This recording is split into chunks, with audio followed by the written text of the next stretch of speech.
उत्पत्ति के पहले अध्याय में हम देखते हैं कि परमेश्वर का आत्मा धरती और पानियों पर मंडरा रहा था और पुराने नियम में पवित्र आत्मा उतर आते हैं भिन्न भिन्न चुने हुए लोगों पर और वो परमेश्वर की इच्छा के अनुसार बड़े बड़े काम करते हैं। जॉर्डन नदी पर बपतिस्मा होने के बाद प्रभु यीशु पर भी पवित्र आत्मा एक दव के रूप में उतर आते हैं और उसके बाद वो उन्हें बियाबान में सेटन द्वारा ट्रायल के लिए ले जाते हैं। वही आत्मा फिर प्रेरितों पर उतर आते हैं और आज हम सब में भी काम कर रहे हैं। आज हम पवित्र आत्मा परमेश्वर के बारे में ही जानेंगे। सोजो एंड शलोम में आपका फिर से स्वागत है। आगे बढ़ने से पहले आइए सुनते हैं परमेश्वर का वचन।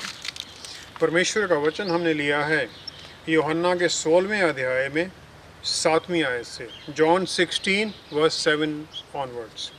इस प्रकार लिखा है, तो भी मैं तुमसे सच कहता हूँ कि मेरा जाना तुम्हारे लिए अच्छा है, क्योंकि यदि मैं ना जाऊँ तो वह सहायक तुम्हारे पास ना आएगा, परंतु यदि मैं जाऊँगा तो उसे तुम्हारे पास भेजूँगा। वह आकर संसार को पाप और धार्मिकता और न्याय के विषय में निरुत्तर करेगा। पाप के विषय में इसलिए कि वे मुझ पर विश्वास नहीं करते, और धार्मिकता के विषय में इसलिए कि मैं पिता के पास जाता हूँ और तुम मुझे फिर न देखोगे। न्याय के विषय में इसलिए कि संसार का सरदार दोषी ठहराया गया है। मुझे तुमसे और भी बहुत सी बातें कहनी हैं, परंतु अभी तुम उन्हें सह नहीं सकते।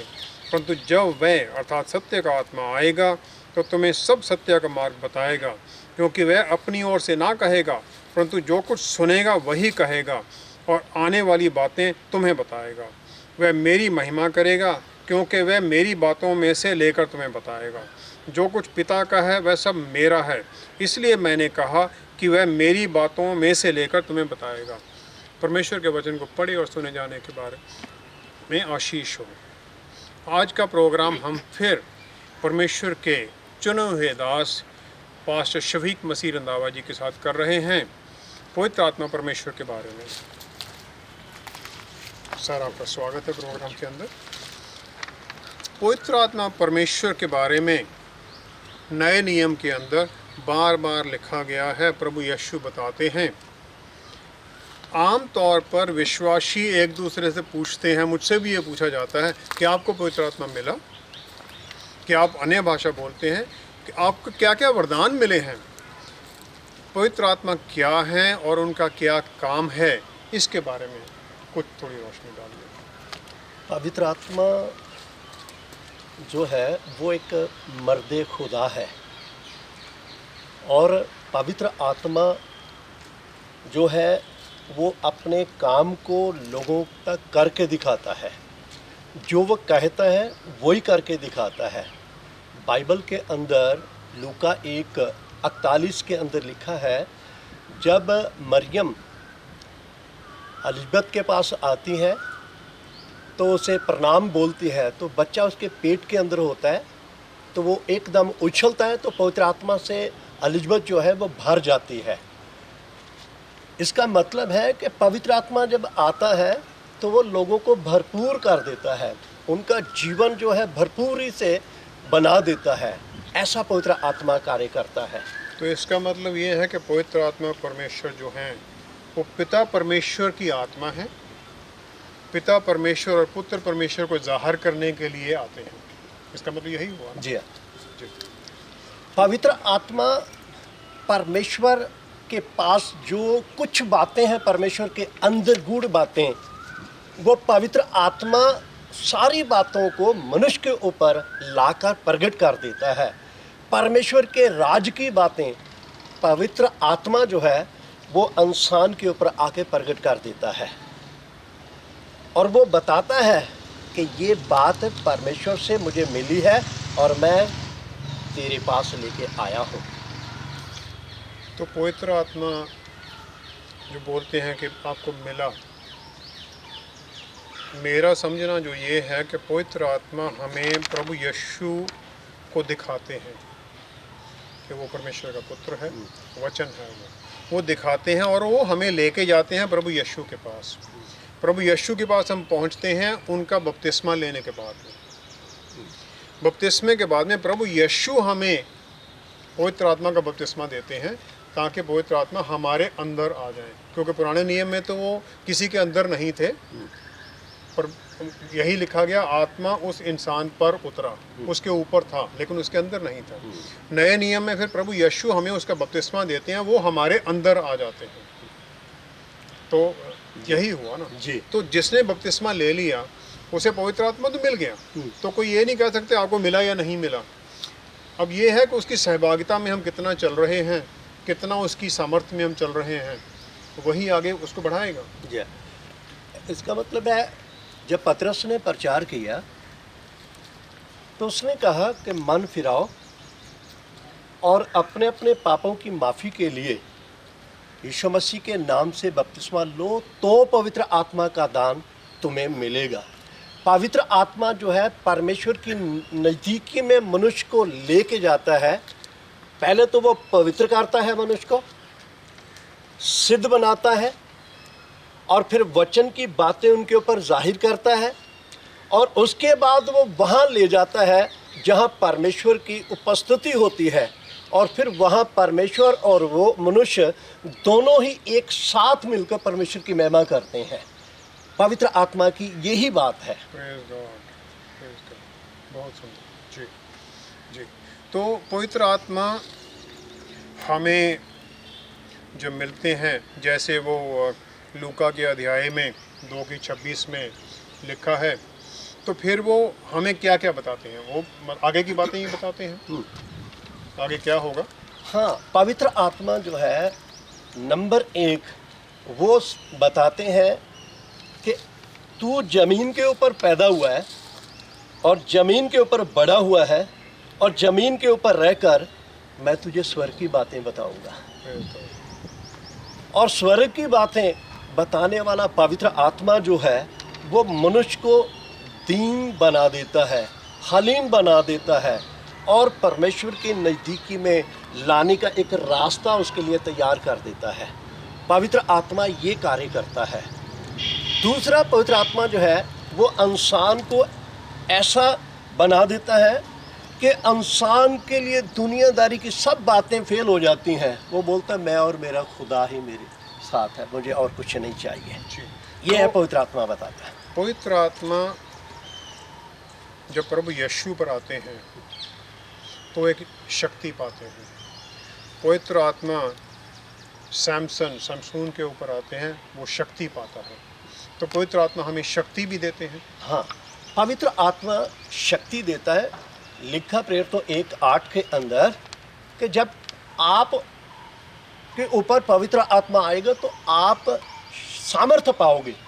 सामर्थ्य पाने के साथ साथ आप गवाही दे सकते हैं।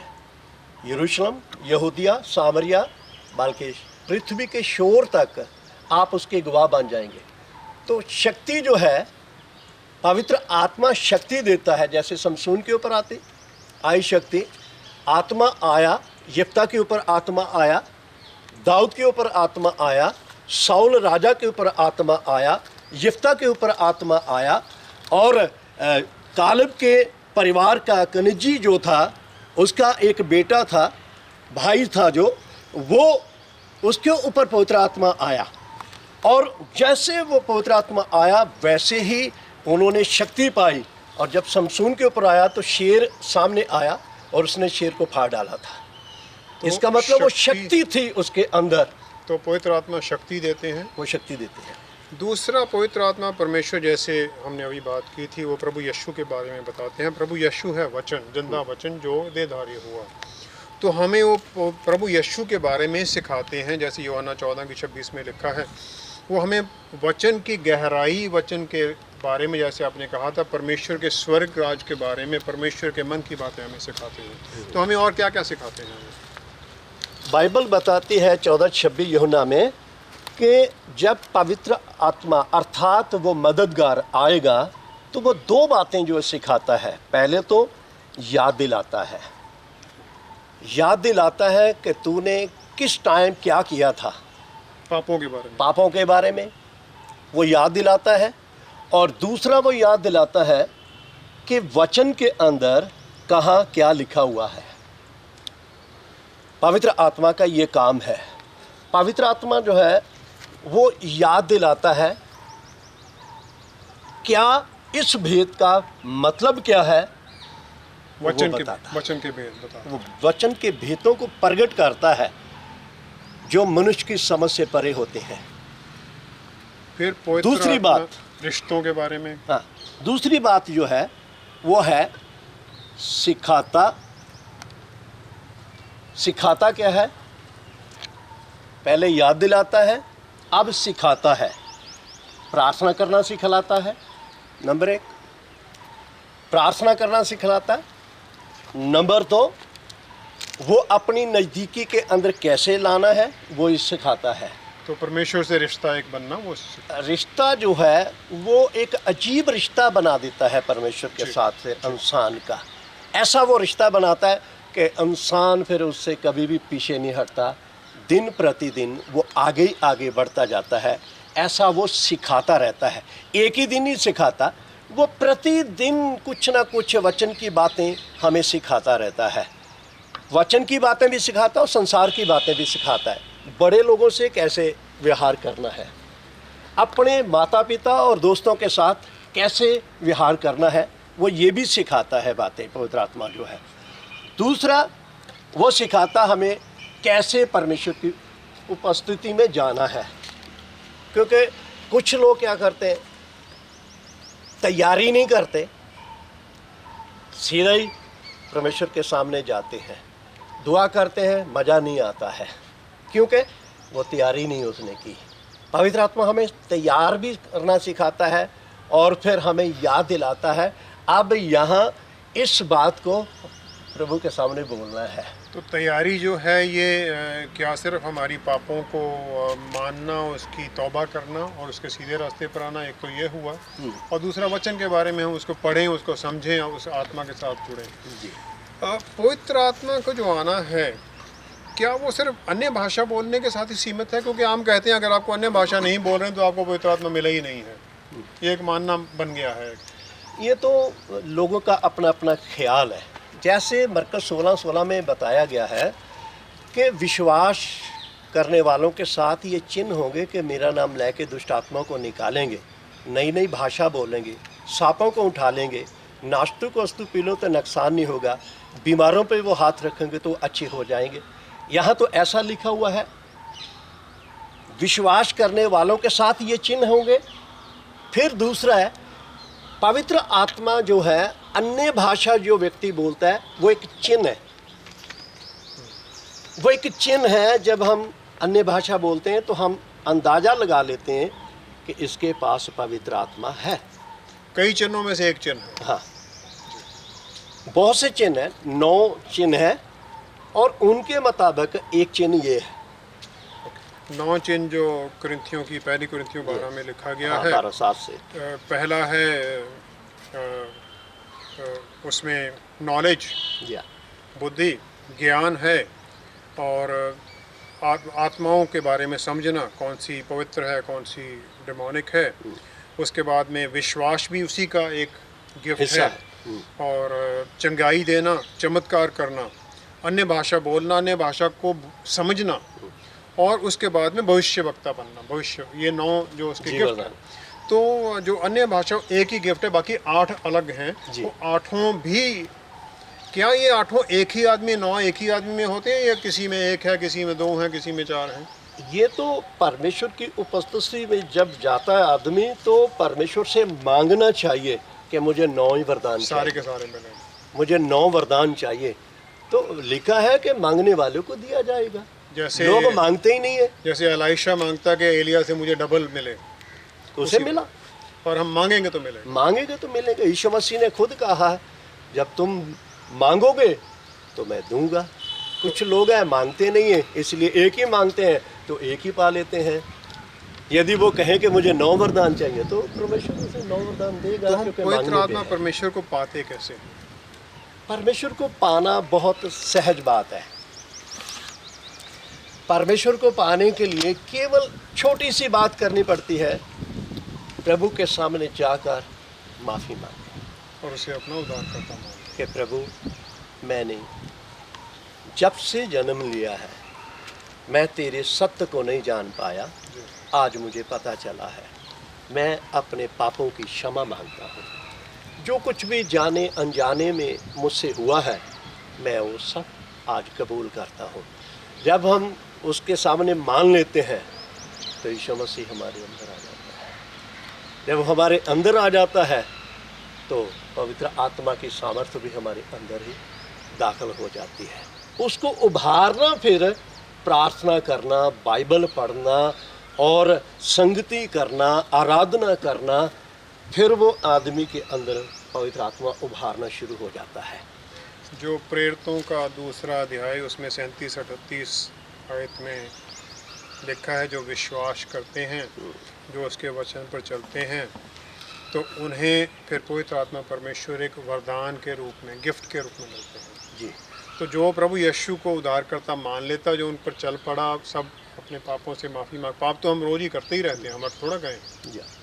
आने के बाद भी हम तो पाप कर ही रहे हैं हर रोज़। तो वो माफ़ी मांगता है तो फिर उसको ये वरदान मिलता है। तो ये वरदान पाने के लिए हमने तो क्या किया, हमने सिर्फ माफ़ी मांगी ना और प्रभु पर विश्वास किया, तो ये उसका एक अनुग्रह हुआ। फिर तो उसकी आशीष है। हमारा कुछ इसमें अर्निंग तो हमने तो कोई मेहनत नहीं ना की इसके लिए, उसकी आशीष मिली है। जी हाँ। जी। तो पवित्र आत्मा किन लोगों के जीवन में भरपूरी से काम करता है? जो लोग उसका भय मानते हैं, वचन के अनुसार अपनी ज़िंदगी को बसर करते हैं, उनके अंदर वो भरपूरी से काम करना पसंद करता है, वो आता है। हम जितना प्रभु के निकट जाएंगे उतना ही हमारे अंदर वो भरपूरी आना शुरू हो जाएगी। ये एक दिन की बात नहीं है। रोज रोज प्रभु के चरणों में बैठकर आराधना करना, स्तुति करना, प्रार्थना करना, बाइबल पढ़ना, उपवास रखना, प्रतिदिन ऐसा करेंगे, दशवांश देना, दान देना, ये सारी बातें जब हम करेंगे तो पवित्र आत्मा की सामर्थ्य हमारे अंदर पैदा होना शुरू हो जाएगी और एक दिन उभारेगा फिर हमें। तो हम जो ये काम करते हैं, हम इसलिए नहीं कर रहे कि हम पवित्र आत्मा को पाएंगे, इसलिए कर रहे हैं क्योंकि हमें आशीष मिल चुकी है। उस आशीष के अंदर हम चलते हुए आगे ये काम कर रहे हैं। बहुत से लोगों को पता ही नहीं है, यीशु मसीह को ग्रहण करने के बाद भी लोगों को पता ही नहीं कि आशीष मुझे मिली है या नहीं मिली। सबसे बड़ी प्रॉब्लम है। बहुत से लोगों को ये भी विश्वास नहीं होता कि सचमुच ही मेरे गुनाह माफ़ हो चुके हैं। वो शक में रहते हैं। कोई शक नहीं करनी। हम विश्वास करते हैं कि यीशु मसीह ने हमारे लिए एकम 40 कोड़े खाए, हमारे लिए जान दे दी है, हमारे पाप जो है उसके लहू के द्वारा शुद्ध हो चुके हैं। अब हमें पूरा भरोसा हो चुका है कि हम यीशु मसीह के हो चुके हैं, हमने यीशु मसीह को ग्रहण कर लिया है और अब हम उसके वरदानों की भरपूरी को भी जरूर पा सकते हैं। तो वचन जो देदारी है प्रभु यीशु, उस पर विश्वास करना, उसके सामने अपने आप को सरेंडर करना,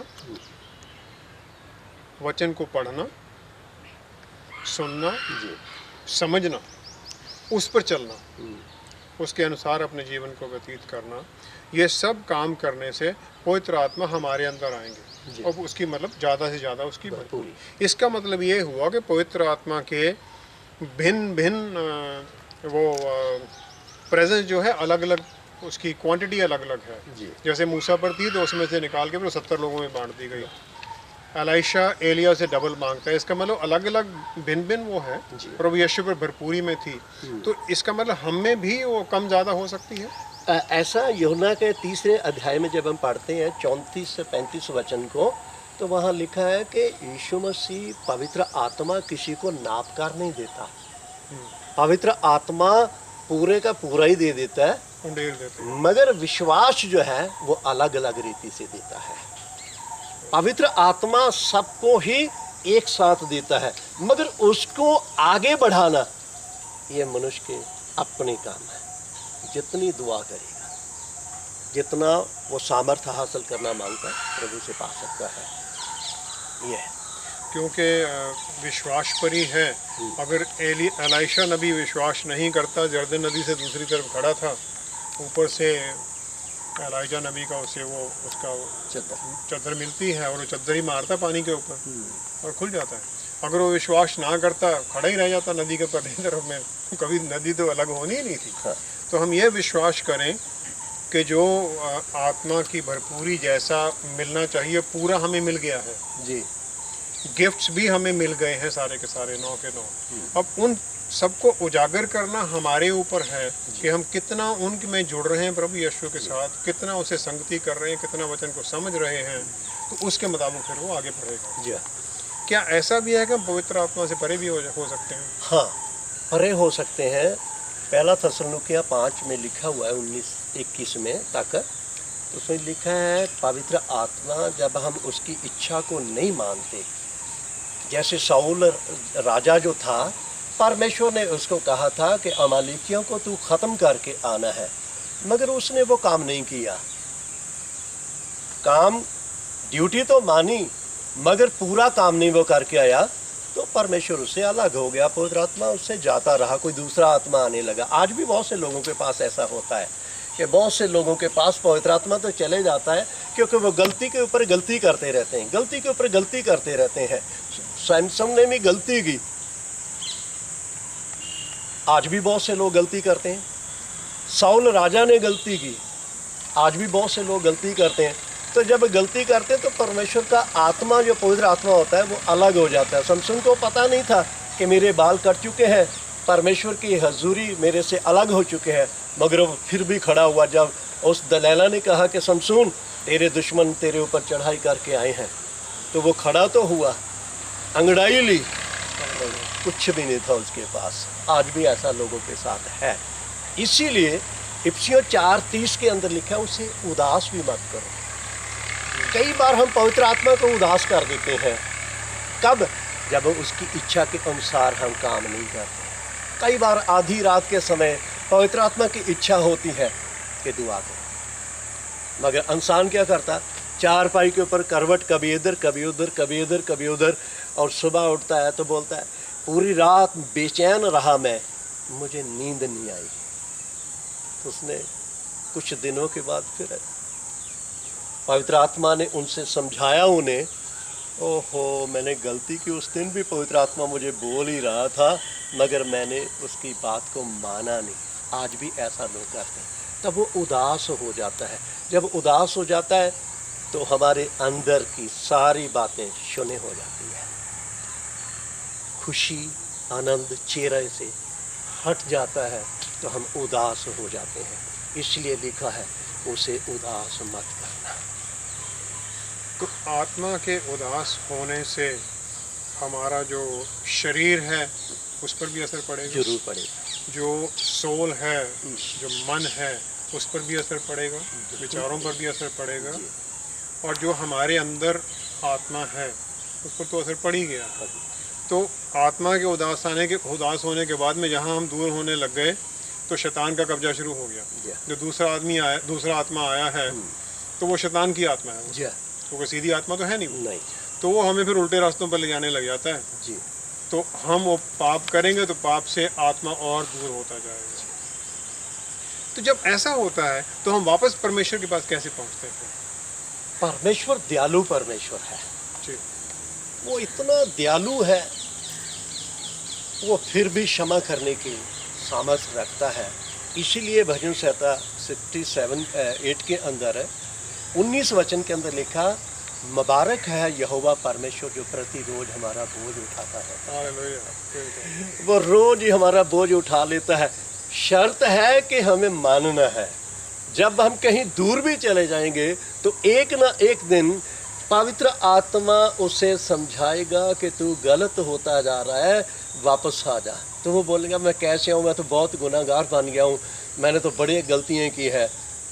तो वो बोलेगा तू वापस आएगा, मैं तुझे क्षमा करने के लिए सामर्थ्य रखता हूँ। जो क्षमा कर। जब प्रेरितों के उसमें पौलुस रसूल जब जा रहे हैं दमिश्क को, तो उसमें लिखा गया है, पौल तू क्यों मुझे सताता है? गोड्स के ऊपर पैर मारने से तकलीफ होती है। गोड्स जो बैल के पीछे लगाते हैं ताकि वो ठीक चलता रहे। तो फिर वो जो गोड्स हैं वो आदमी को चुभो के उसे कहता है कि आप वचन में आइए दोबारा। तो वो लेके आता है, फिर वो ले आता है। कभी भी छोड़ता नहीं है। इसीलिए तो दाऊद ने भी ये बात कही कि अहे परमेश्वर, मैं तेरी आत्मा से भाग कर कहाँ जाऊँ। अगर मैं आकाश में चढ़ जाता हूँ तो वहीं भी तू होता है। वो काप के पंख लगाकर मैं समुद्रों के पार भी चले जाऊँ तो तू वहाँ भी मुझे पकड़ लेता है। यदि मैं तेरे सामने से छिपने के लिए पृथ्वी के अंदर छिप जाऊं तो तेरा हाथ मुझे वहाँ भी पकड़ लेता है। इसलिए परमेश्वर, मैं तेरे हुजूर से कहाँ भागूं, मैं कहीं भी नहीं जाऊंगा, क्योंकि तूने मुझे आगे पीछे से संभाल रखा, घेरा हुआ है। मैं कहीं जा नहीं सकता हूँ क्योंकि तूने मुझे घेर कर रखा हुआ है, इसलिए मैं कहीं भी नहीं जा पाऊंगा। तो ये घेरना तो उसको संभालना है ना। संभाल उसका, जैसे उसने अयूब को बोला, शैतान बोलता कि तूने उसके चारों तरफ बाड़ा कर रखा है, तभी तो मैं उसको छू नहीं सकता। जी, बचा के रखा है। बचा के। तो आत्मा के बारे में आपने बताया हमें। आत्मा के अंदर बढ़ने के लिए हम जितना वचन में चलेंगे उतना हम आगे बढ़ते जाएंगे। बपतिस्मा लेने के बाद में हमें आत्मा मिल जाता है। बपतिस्मा जो ही हम प्रभु यीशु को अपना उद्धारकर्ता मानते हैं, बपतिस्मा लेने से पहले भी, जैसे वो सलीब पर लटका हुआ चोर था, उसने तो बपतिस्मा नहीं लिया था, तो उसे आशीष मिलनी शुरू हो जाती है। तो हम आपसे प्रार्थना करेंगे कि आप जितने लोग हमारे प्रोग्राम को देखते हैं, जितने लोग इसमें जुड़े हुए हैं, उनके लिए, उनके परिवारों के लिए आप प्रार्थना कीजिए। उन्हें पवित्र आत्मा परमेश्वर की भरपूरी में वो चलने की सामर्थ्य पाएँ और हर तरह की आशीष हो। आइए हम प्रार्थना करें, अपने सिरों को झुकाएं। पवित्र परमेश्वर यीशु मसीह के वसीले हम आपके चरणों में आते हैं। तू वो दया का सागर है प्यारे खुदावन, वो चश्मा है तू, दया का चश्मा है तू पिता। हम आपका धन्यवाद करते हैं आज इस सुंदर समय के लिए। जो कुछ तेरे वचन की बातें प्यारे खुदावन यहाँ रिकॉर्डिंग की गई है, प्यारे खुदावन तेरी आशीष चाहते हैं उन भाई बहनों के लिए जो लोग इन्हें सुनेंगे, उन सबको नाम बेनाम आशीष देना प्रभु। दुआ करते प्यारे प्रभु जी तेरे बंदे के लिए भी, इन्हें भी, इनके परिवार को भी 100 गुना आशीष देना। प्रार्थना है प्रभु जी, जहाँ जहाँ भी ये आवाज़ वचन की लोगों तक पहुँचे, लोगों के घरों की समस्याएं खत्म हो जाएं। प्यारे प्रभु जी, खाली दिल तेरी आशीष से भर जाए। मेरे खुदाम, खाली महान प्रभु जी, जीवन जो है वो बहुतायत के साथ भरपूर हो जाए और प्यारे प्रभु जी लोग चंगाई को पाएं, छुटकारे को पाएं, तेरी आशीष में आगे बढ़ते जाएं। खास करके प्रभु जो नए लोग इसे सुने तो पश्चाताप करें और तेरे स्वर्ग राज्य के लिए तैयार हो जाएं। धन्यवाद करते हैं, प्रार्थना प्रभु जी अपने तमाम अजीज़ों के लिए जितने भी इस जगह हाजिर हैं, उन सबको नाम बेनाम आशीष देना। दयालु परमेश्वर तेरा धन्यवाद करते, तूने कहा मेरा वचन बिना असर किए वापस नहीं लौटता। होने दे पिता ये वचन 100 गुना लोगों के अंदर कार्य करे। धन्यवाद हमारी प्रार्थना को सुनने के लिए। ये दुआ प्रभु यीशु मसीह के नाम से मांगते हैं पिता, सुन और ग्रहण कर ले। आमीन। We pray that you're filled with the Holy Spirit and you understand the Word of God immensely. Thank you so much for your calls, your texts and your prayer requests. Thanks for watching. See you next time. Shalom.